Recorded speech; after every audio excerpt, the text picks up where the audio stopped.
नमस्कार, मेरा नाम ज्ञानेश्वर है और आपने देखना शुरू किया है लाइव सिटी। मेरे साथ रोज की तरह दिल्ली से जुड़ रहे हैं देश के जाने माने सीनियर जर्नलिस्ट अजीत द्विवेदी जी।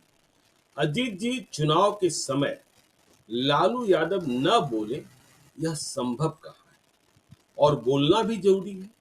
वे देश में इतनी बड़ी आवाज है और लालू यादव के बोलने के बाद बाबेला न मचे, यह भी संभव नहीं है। वे आरजेडी के सुप्रीमो तो हैं ही, भले ही बीजेपी वाले कहें।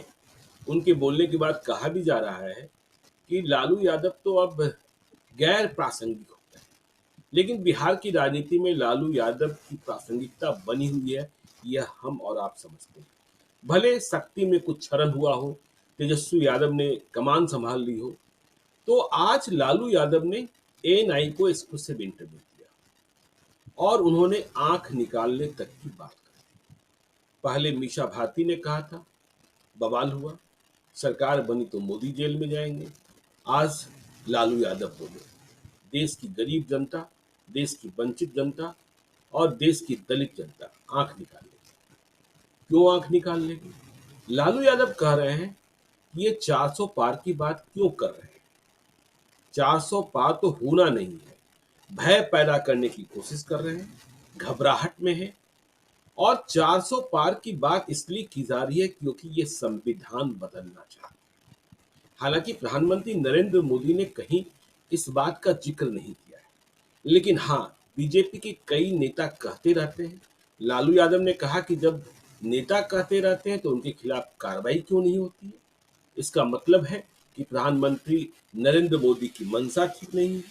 और लालू यादव की दो टूक, जो भी संविधान को संशोधित छेड़छाड़ करने की कोशिश करेगा, देश के दलित, गरीब, पिछड़े लोग उनकी आंख निकाल लेंगे। यह किसी ऐरे गैरे बाबा का बनाया हुआ संविधान नहीं है। तो हम चर्चा करें लालू यादव के बयान पर, चर्चा करें संविधान पर और चर्चा करें कि देश में रिजर्वेशन। देखिए, आज लालू यादव ने उसका भी जिक्र किया कि मोहन भागवत ने जब आरक्षण की समीक्षा की बात कही थी तो 2015 में क्या हस हुआ।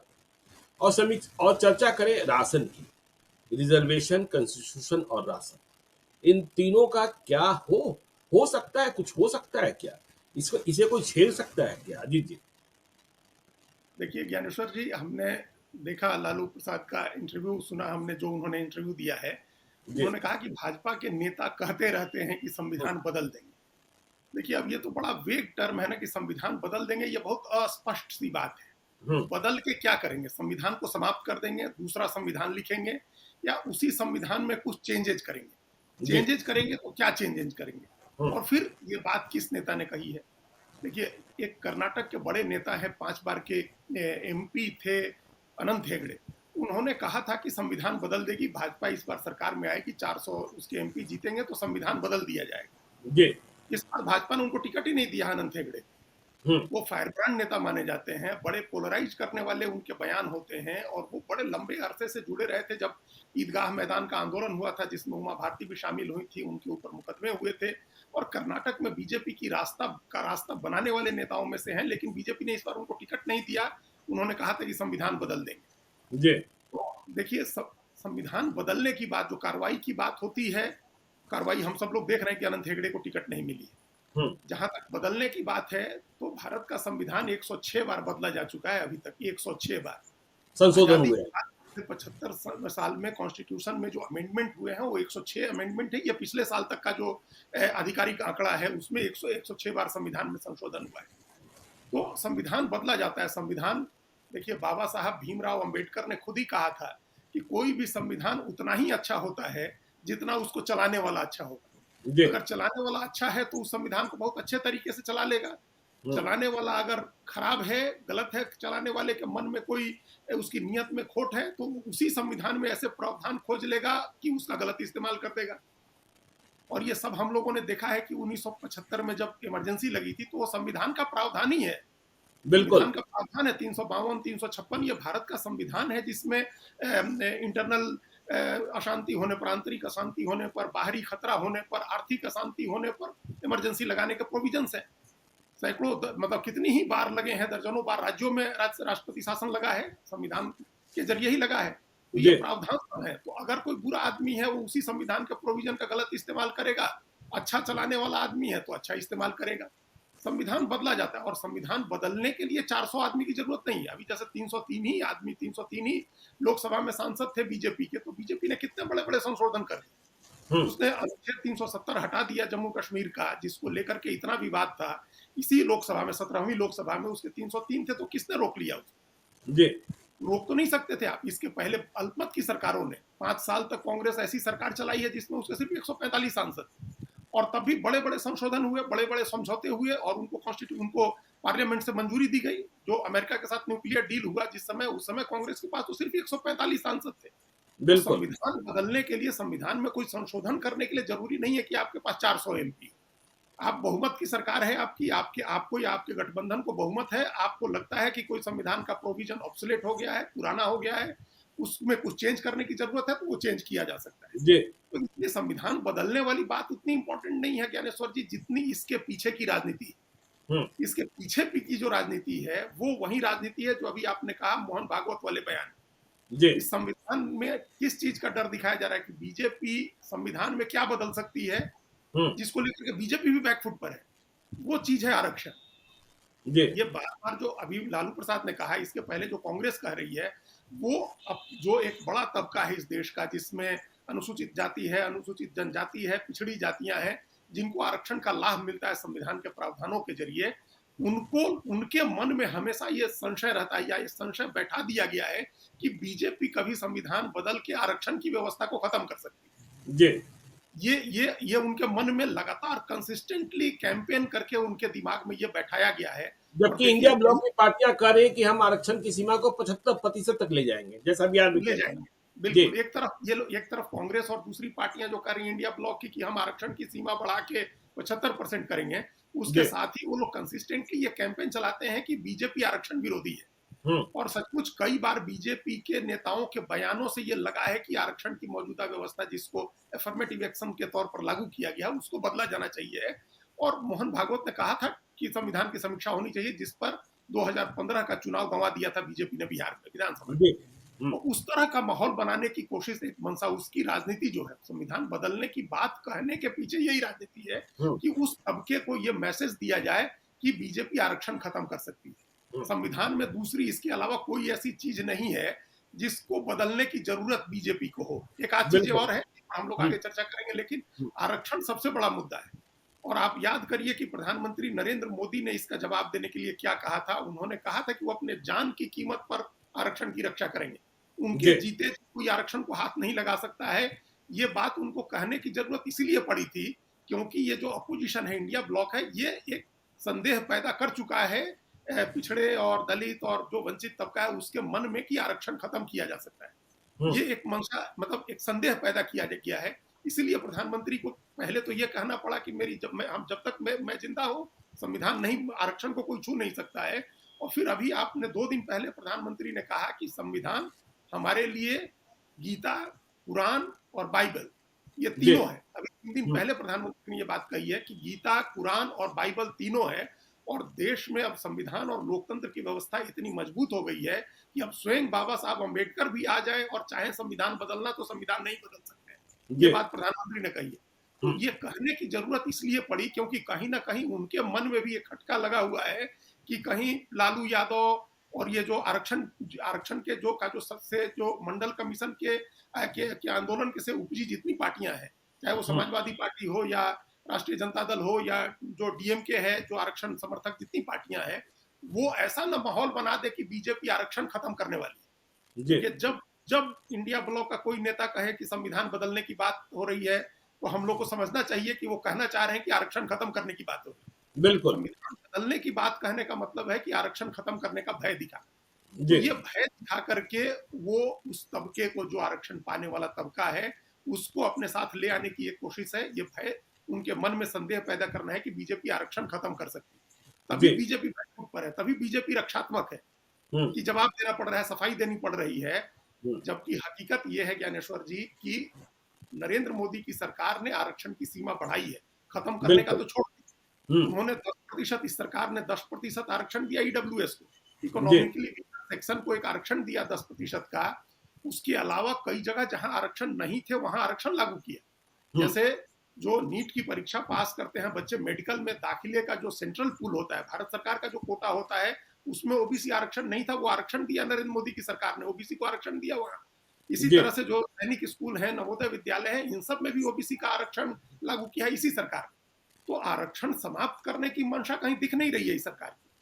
लेकिन बीजेपी को लेकर के एक एप्रीहेंशन हमेशा रहा है, उसको लेकर के एक शंका हमेशा रही है।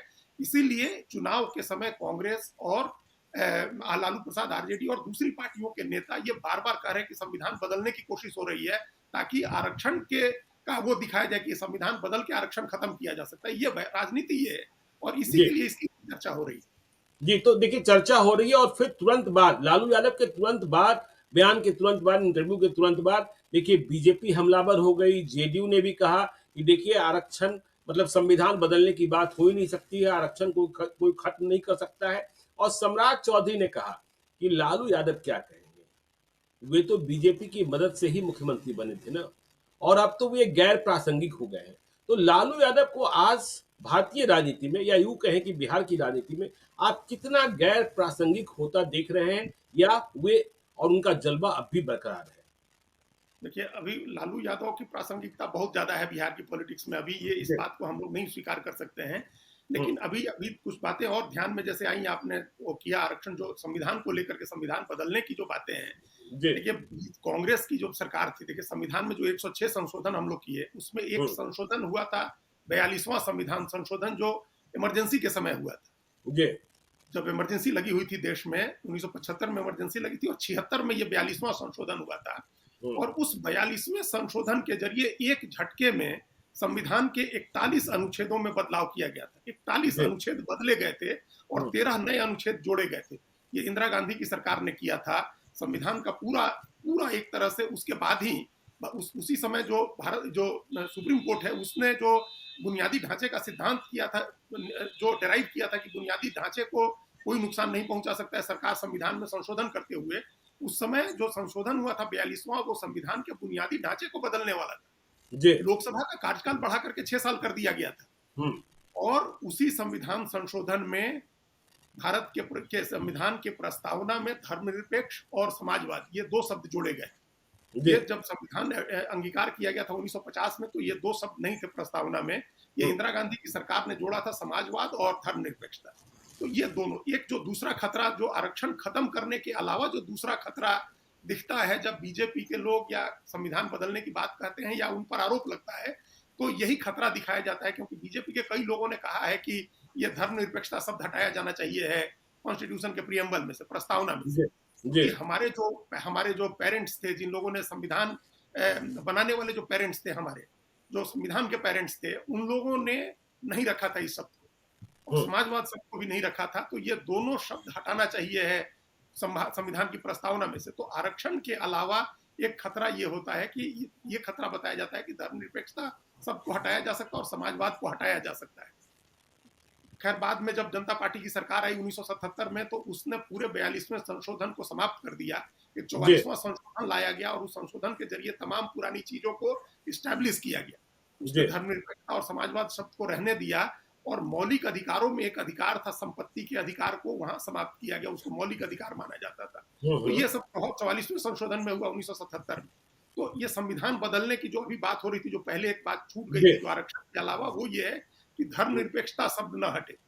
इस जी पर भी इशारा किया जाता है बार बार, क्योंकि बीजेपी के लोग उसको हटाने की बात करते हैं। हम्म, अब आइए, अभी करंट उसके पीछे की राजनीति तो हम लोगों ने समझ ली कि जी धर्मनिरपेक्षता और आरक्षण, ये दो चीजें हैं जो इंप्लाई करना चाहते हैं अपोजिशन ब्लॉक के लोग कि बीजेपी इसको खत्म कर सकती है। हम्म, अब है लालू यादव की प्रासंगिकता का सवाल, बिहार की जी राजनीति में लालू यादव की प्रासंगिकता का सवाल।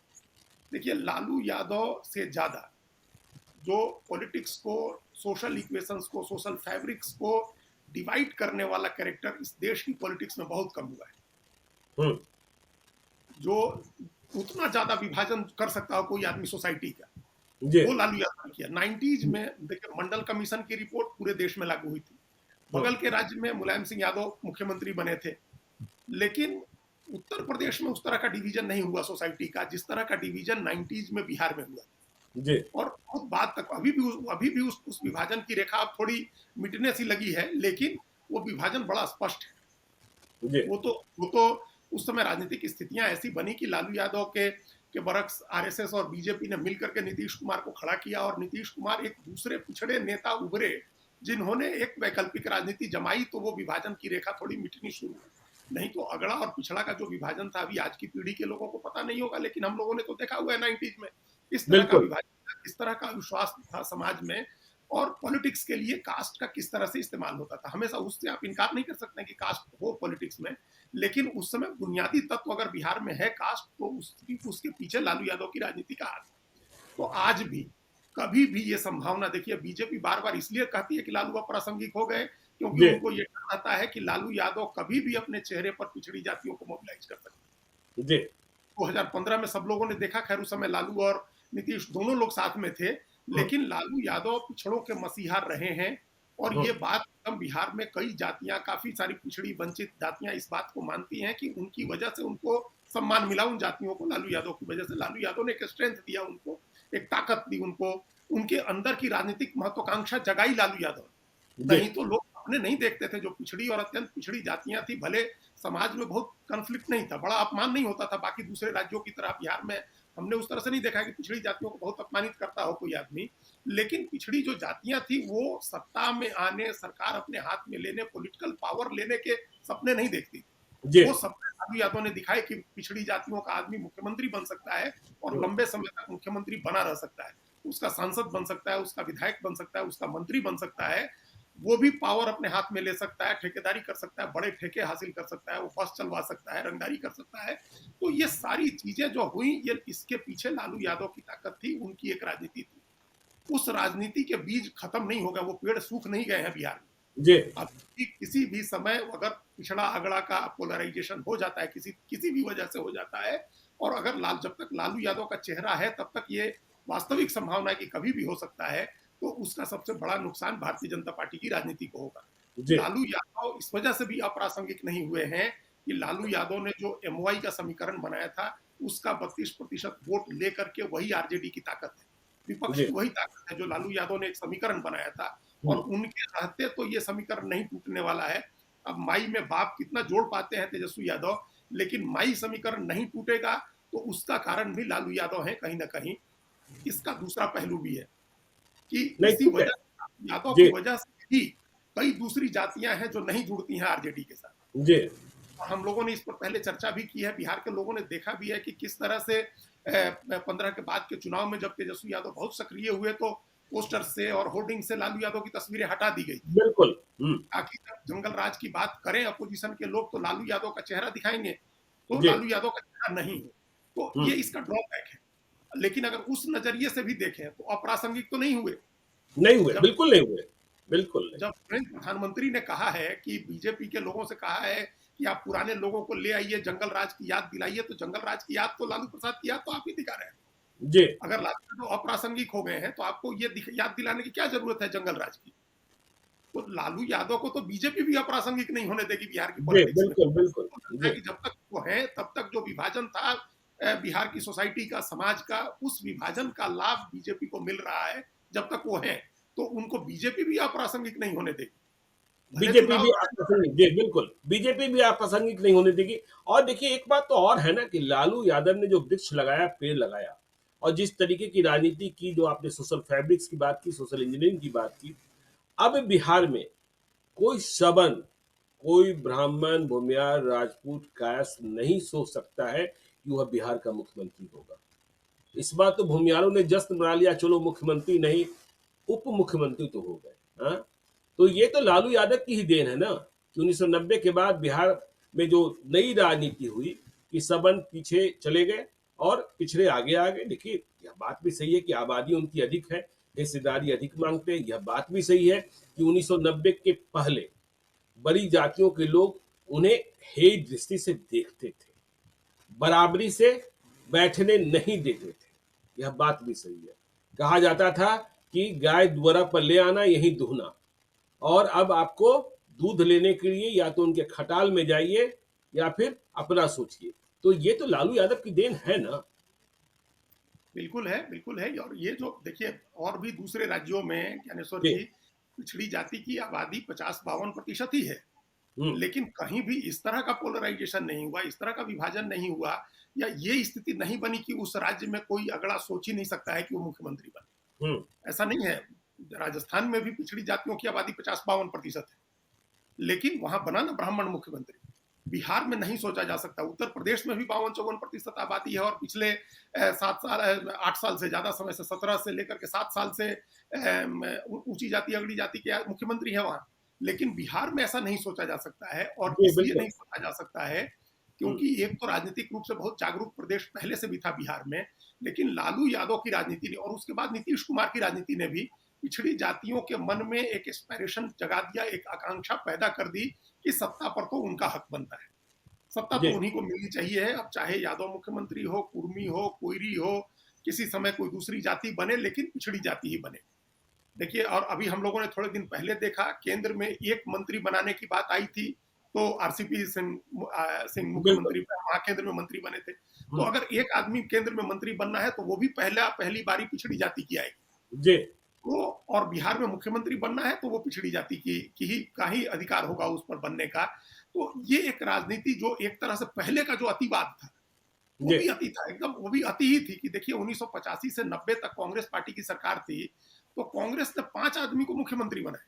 जी, लेकिन एक बार भी कांग्रेस को ये बात समझ में नहीं आई कि इसमें कोई पिछड़ी जाति का भी हो सकता है जिसको हम मुख्यमंत्री बनाएं। बिल्कुल, बिल्कुल। वही पत्ते फेंटे जा रहे थे। डॉक्टर जगन्नाथ मिश्रा, तो केदार, क्या नाम है उनका, सत्यनारायण सिंह, चंद्रशेखर सिंह। सत्येंद्र नारायण सिंह, तो यही पत्ते, चंद्रशेखर सिंह पहले हुए, उसके बाद बिंदेश्वरी दुबे, तो केदार बिल्कुल, पांडे, तो वही जी, पत्ते बिल्कुल। फेंटे जाते रहे पूरे एक दशक तक। आपने सोचा ही नहीं कि पिछड़ी जाति को भी बना दे। जी, तो ये जो ये वो उसी का बदला निकला बाद में, जब 90 में आए लालू यादव, जब मुख्यमंत्री बने, मंडल की रिपोर्ट उसके बाद लागू हुई, तो एकदम से पिछड़ी जातियों में जो सत्ता के प्रति उनका रुझान आया और एक अधिकार का भाव आया। जी, ये खाली उनको ये नहीं आया है कि बड़ी हमारे नंबर्स ज्यादा है, एक मन में, अपने मन में ये अधिकार का भाव भी आना चाहिए है एकदम, जो कि ये हमारा अधिकार है मुख्यमंत्री की कुर्सी पर। बिल्कुल। तो ये लालू यादव की राजनीति, और उसके बाद नीतीश कुमार की भी राजनीति। अगर लालू यादव के जी, बाद कोई अगला नेता बन गया होता किसी तरह से, तो हो सकता है कि इस तरह की भावना नहीं आती। लेकिन बीजेपी को भी पता थी ये बात कि कोई अगला नहीं बन सकता है लालू यादव से, और राबड़ी देवी से सत्ता का जब ट्रांसफर होगा, तो किसी न किसी पिछड़े को ही होगा। तो ये जी। बिहार में भी अभी ये मान लेना चाहिए है कि नीतीश कुमार से भी सत्ता का जब ट्रांसफर होगा, तो हुँ। किसी पिछड़े को ही होगा। तो हाँ, ये देखिए जो ना, जो नए नाम चल रहे हैं, सम्राट चौधरी, नित्यानंद राय, जो नाम लिए जाते हैं, और देखिए ये तो सच है ना कि 1990 के पहले बड़े लोग, बड़ी जाति, भूमियार और राजपूत को ही माना जाता था। यादव जी की प्रतिष्ठा कहाँ थी? उन्हें तो क्या-क्या कह देते थे, ग्वाला कह देते थे, गुबार कह देते थे, और भूमियार क्या कहते थे? नली-गली सड़क नली-गली सड़क पहाड़ है सरकार का, बाकी सब भूमियार का। क्या अब कह सकते हैं? किसी और आज यादव जी किसी भूमियार और किसी राजपूत से कम है, अपने को मानते हैं। तो यह तो लालू यादव की ही क्रांति है ना। बिल्कुल, तो इसी इसी इसी वजह से लालू यादव कभी अप्रासंगिक नहीं हो सकते हैं। जी, देखिए, राजपूत और भूमियार राइफल की नाल से डरा देते थे। अब ये यादव जी तो हरा गमछा लहरा देते हैं, तो लोगों को समझ में आ जाता है कि भैया समझ जाओ, समझ जाओ। देखिए, लालू यादव ने वो सारी चीजें बदल दी। जो भी कुछ जी, था, जो बुरा था, मतलब वो एक कुरीति थी समाज की, उसको उन्होंने बदल दिया। जी, और बदल के एक ऐसी चीज स्थापित कर दी कि उसमें अब चेंज करने की हिम्मत भी किसी को नहीं है, और उसकी ताकत भी नहीं है। ऐसी ताकत नहीं है कि आप बदल दीजिए, चेंज कर दीजिए। जी। हुँ, अब आपको सत्ता के मतलब किसी भी राजनीतिक दल के एक्सेसरीज बन के रहना है।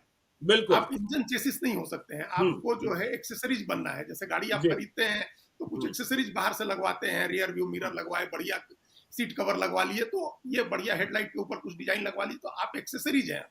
जी, आप इंजन नहीं है, बॉडी नहीं हुँ, है, आप हुँ, एक्सेसरीज हैं। आप उसी ही तरह से अगर राजनीति करेंगे, तो आपकी जगह बनी रहेगी। ये बिहार में स्टैब्लिश हो गई है ये चीज कि आप एक्सेसरीज बन के रहेंगे।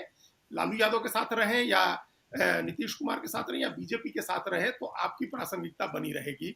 आपको सत्ता अभी नहीं मिलने जा रही है। ये लालू यादव और नीतीश कुमार दोनों की राजनीति का पिछले 3.5 दशक की राजनीति की ये देन है बिहार में। जी, लालू यादव आगे भी नहीं हुँ, रहेंगे वो, तब भी अप्रासंगिक नहीं होने जा रहे हैं बिहार की राजनीति में। ये अगर कोई आदमी मान रहा है तो ये उसकी गलतफहमी है। बाबा साहब भीमराव अंबेडकर को गए हुए 70 साल होने जा रहे हैं, जी, लेकिन अभी भी वो अप्रासंगिक नहीं है, अब बल्कि जी, पहले से ज्यादा प्रासंगिक हो गए। जी, अब उनकी प्रासंगिकता बढ़ गई है भारत की राजनीति में और पूरी दुनिया की जो विचारधारात्मक चीजें हैं। हम्म, देखिए अमेरिका में अभी बाबा साहब अंबेडकर की मूर्ति लगी है। अभी जी, तक यही होता था कि पूरी दुनिया में गांधी की मूर्तियां लगती थी, वो लगनी चाहिए है, गांधी हम्म, महान व्यक्तित्व थे। लेकिन अब जैसे जैसे लोगों ने पढ़ना शुरू किया है दो चीजों को, अंबेडकर के कानूनी की उनकी जो समझ समझ, थी, उनकी कानून की उनकी जो किताबें हैं जो समझ थी उसको, और जो अर्थशास्त्र की समझ थी जी, उसको। देखिए इस बात को कम लोग कोट करते हैं, लेकिन उन्होंने अर्थशास्त्र की पढ़ाई की थी। हम्म, वो लंदन स्कूल ऑफ इकोनॉमिक्स में अर्थशास्त्र पढ़े थे, और अर्थशास्त्र की जो अंबेडकर की समझ थी उसका कोई मुकाबला नहीं। तो जैसे जैसे दुनिया उनको पढ़ रही है, उनके जी, प्रति लोगों की श्रद्धा जग रही है, उसी तरह से देखिए लालू यादव अभी भी प्रासंगिक हैं, आज की हम्म, पॉलिटिक्स में भी प्रासंगिक हैं। वो नहीं रहेंगे तब भी उनकी प्रासंगिकता कम नहीं होगी। उन्होंने जो आज कर्पूरी ठाकुर की प्रासंगिकता थोड़े कम हो गई है, जी, नहीं है बिल्कुल है, तो ठाकुर का नाम जी, सब आदमी लेता है, जयप्रकाश जी, नारायण का नाम सब आदमी लेता है, हम्म, लोहिया को लोग याद करते हैं। तो जो लोहिया विचारक थे, उनके विचारों को चाहे वो तरीका कुछ गलत रहा हो, उसमें हम्म, कुछ गलतियां हुई हो, लेकिन लालू यादव ने उन विचारों को लागू किया। तो अब उसको कैसे लोग खारिज कर सकते हैं? विचार जिंदा रहे और उस विचार का जो इम्प्लीमेंट किया जिसने, वो खत्म हो जाए, वो अप्रासंगिक हो जाए, ये नहीं हो सकता है। तो लालू जी, यादव रहेंगे राजनीति पर, जब तक रहेंगे तब तक राजनीति को प्रभावित करते रहेंगे, नकारात्मक तरीके से भी, सकारात्मक तरीके से भी। जी, तो आरजेडी बिल्कुल ठीक कहा और आपने। अलायंस। देखिए, जी, कि वो प्रभावित करेंगे और देखिए लालू यादव का भय कितना है, लालू यादव का खौफ कितना है कि आज जब चुनाव प्रचार को यूपी के बुलडोजर बाबा मुख्यमंत्री योगी आदित्यनाथ पहुंचे औरंगाबाद बीजेपी प्रत्याशी सुशील कुमार सिंह का प्रचार करने, तो उन्होंने सीधा निशाना भी लालू यादव पर ही साधा। कहा कि ये आरजेडी वाले क्या बात करेंगे, इनसे कोई उम्मीद ही मत कीजिए। हम नेशन फर्स्ट वाले हैं और ये फैमिली फर्स्ट वाले हैं। तो फैमिली फर्स्ट कैसे? तो परिवार में इतने लोगों को चुनाव लड़ाना है, इतने लोगों को टिकटें देनी है कि बिहार में सीटें ही कम हो जाती हैं। तो चुनाव केंद्र का हो रहा है, लेकिन बिहार में चुनाव लालू बनाम मोदी भी दिख रहा है, और नीतीश तो अब उधर है ही। तो इसलिए लालू गैर प्रासंगिक। तो अब देखिए यह भी बात परिवारवाद की बात आ ही जाती है। ठीक है, बीजेपी में पिछले दिनों तेजस्वी यादव ने पूरी लिस्ट जारी कर दी थी कि बीजेपी में इनके बारे में आप बताएंगे, लेकिन परिवार तो याद आता है लालू यादव का ही। प्रासंगिक है ना। देखिए ये बात योगी आदित्यनाथ के पहले स्वयं प्रधानमंत्री भी कह चुके हैं, जी, परिवारवाद को लेकर के, लालू यादव के परिवारवाद के बहाने। इसका मतलब है प्रधानमंत्री ने भी सवाल उठाया, चाहे हम्म, उनके भ्रष्टाचार की बात हो, चाहे उनके परिवार की बात हो, लड़ना तो लालू यादव से ही है। जी, प्रधानमंत्री भी तो बार बार उन्हीं की तरफ इशारा करते हैं, उन्हीं से लड़ते दिखाई देते हैं, उन्हीं के खिलाफ हम्म, बोलते दिखाई देते हैं। तो खैर जी, वो बिल्कुल, मुख्य ताकत है, मुख्य विपक्षी दल है, तो उनके ऊपर बोलना चाहिए है। लेकिन हम्म, जब उनकी ताकत घट के 22 सीट की आ गई थी, तब भी उन्हीं से लड़ाई होती थी, हम्म, तब भी उनसे लड़ाई होती थी। लालू यादव से लड़ाई बाहर भी होती है, दूसरे मंचों पर होती है, दूसरे राज्यों में भी होती है, जी, परिवारवाद के बहाने हो, करप्शन के बहाने हो, चाहे जिस बहाने से हो, लालू यादव को निशाना बनाया जाता है। हम्म, क्योंकि लालू यादव एक जाति के प्रतिनिधि तो हैं बिहार में, अपनी एक जाति और बिल्कुल, एक समीकरण के, एक विचार के हम्म, भी प्रतिनिधि हैं। हम्म, अब उस विचार के नेता बचे नहीं हैं इस देश में, जिन्होंने मंडल कमीशन मंडल के आंदोलन के समय बीपी सिंह के साथ जिन लोगों ने राजनीति की, पार्टियां जी, बनाई और मंडल की राजनीति को इस्टेब्लिश किया, पिछड़ी जातियों की राजनीति को इस्टेब्लिश किया, उनके सामाजिक महत्व को तो इस्टेब्लिश किया ही, जी, उनकी सामाजिक जो पहचान है और उनकी जो शक्ति है उसको बढ़ाया उन्होंने। लेकिन उनकी सामाजिक पहचान को, उनके वोट की ताकत को, उनकी सामाजिक ताकत को राजनीतिक पूंजी में भी तब्दील किया लालू यादव। और जिन बिल्कुल, लोगों ने भी ये किया, अब वो सब लोग चले गए हैं। शरद हम्म, यादव चले गए हैं, मुलायम सिंह यादव चले गए हैं, करुणानिधि नहीं है, अब कोई नहीं है। उस समय का जिन लोगों ने इस तरह की राजनीति की है, अब उसमें कोई है नहीं। लालू जी, यादव आखिरी व्यक्ति बचे हुए हैं, और हम्म, न सिर्फ बचे हुए हैं बल्कि उन्होंने फोर्ट संभाल रखा है, अभी भी किला संभाल रखा है उन्होंने। चाहे बिहार में अभी जिस तरह की भी वो राजनीति कर रहे हो, उसके पीछे जो भी दबाव हो, इन सब के बावजूद लालू यादव हैं। नीतीश कुमार अब बीजेपी के साथ चले गए हैं, इसलिए भी अब लालू यादव की ज्यादा जिम्मेदारी बनती है कि जी, जिस राजनीति के लिए संघर्ष करते रहे हैं वो, जिस हम्म, धर्मनिरपेक्षता के लिए, जिस समाजवादी मूल्य के लिए, जिस दलित, वंचित, पिछड़े के हक के लिए, जिस संविधानवाद के लिए, जैसे कि ये सबसे महत्वपूर्ण बात है कि यह बिल्कुल। देश संविधान से चलता है। तो हम्म, आप कोई भी वाद हो, आपको संविधानवादी जरूर होना पड़ेगा। आप किसी भी वाद के हो, आप पूंजीवादी हो, समाजवादी हो, लेकिन संविधान को मानना चाहिए। तो जी, संविधान, उन्होंने जो लालू यादव ने कहा, उसका कोई आधार नहीं है संविधान बदले जाने का। बीजेपी को अभी कोई ऐसा संविधान खत्म करने की जरूरत नहीं है। जब जी, प्रधानमंत्री नरेंद्र मोदी को सारी ताकत उसी संविधान से मिल रही है, तो बदलने की क्या जरूरत है? वो हम्म, जो चाह रहे हैं सो कर दे रहे हैं, तो उसको बदलने की कोई जरूरत नहीं। लेकिन अगर लालू यादव भय दिखा रहे हैं, कोई दूसरा आदमी कहता है, उसके मुकाबले लालू यादव का कहना ज्यादा महत्वपूर्ण है कि संविधान बदल देगी। ये देखिएगा, इस पर हर नेता रिएक्ट करेगा, हर आदमी इस पर हाँ, प्रतिक्रिया बिल्कुल। देगा। और उन्होंने कहा देखिए जनता आंखें निकाल लेगी। तो देखिए जनता को भी जागृत कर दे रहे हैं, अपनी ओर से नहीं कर रहे, जनता आंखें निकाल लेगी। हाँ, और तो देखिए लालू यादव। ये जी, भी ये थोड़ा अतिवादी है, थोड़ा अतिवाद है, चूंकि देखिए ये इसी तरह की बातें राहुल गांधी भी कहते हैं। जी, वो भी बड़ी अतिवादी बातें कहते हैं। उन्होंने भी कहा कि अगर हम्म, संविधान, जो कि अगर बीजेपी की सरकार आई और उसने संविधान बदला तो देश में आग लग जाएगी। हम्म, तो ये बात राहुल गांधी ने भी कही। तो ये कई बार ऐसा होता है कि शॉक थेरेपी देनी होती है। जनता ऐसे, आप कह रहे हैं सीधे संविधान बदल जाएगा, तो इस पर लोग ध्यान नहीं देते। जी, लेकिन जब कोई सुनेगा आदमी की आग लग जाएगी, तो उसको लगेगा कि अरे क्या हो रहा है जिससे आग लग जाएगी। कोई जी। सुनेगा कि आंख निकाल लेंगे, तो लगेगा उसको, उसकी उसकी जिज्ञासा होगी कि देखे क्या हो गया जिससे आंख निकालने की बात आई। तो ये एक शब्दावली है जिसका इस्तेमाल होता है लोगों का ध्यान आकर्षित करने के लिए। चलिए, ध्यान आकर्षित करने के लिए आँख निकालने की बात हुई, आग लगाने की बात हुई और लालू बोले हैं तो बात दूर तक जाएगी। हम चर्चा करते रहेंगे बिहार के चुनाव की और बिहार के चुनाव में क्या हो रहा है, यह भी आपको रोज़ बताएँगे। तो आप देखते रहिए लाइव सिटीज़ को। यदि अब तक आपने हमारे यूट्यूब चैनल लाइव सिटी को सब्सक्राइब नहीं किया है, तो ज़रूर कर लीजिएगा और यदि इस वीडियो को आप फेसबुक पेज के माध्यम से देखें, तो पेज को लाइक कीजिएगा, ट्विटर पर भी हमें फॉलो कीजिए। धन्यवाद।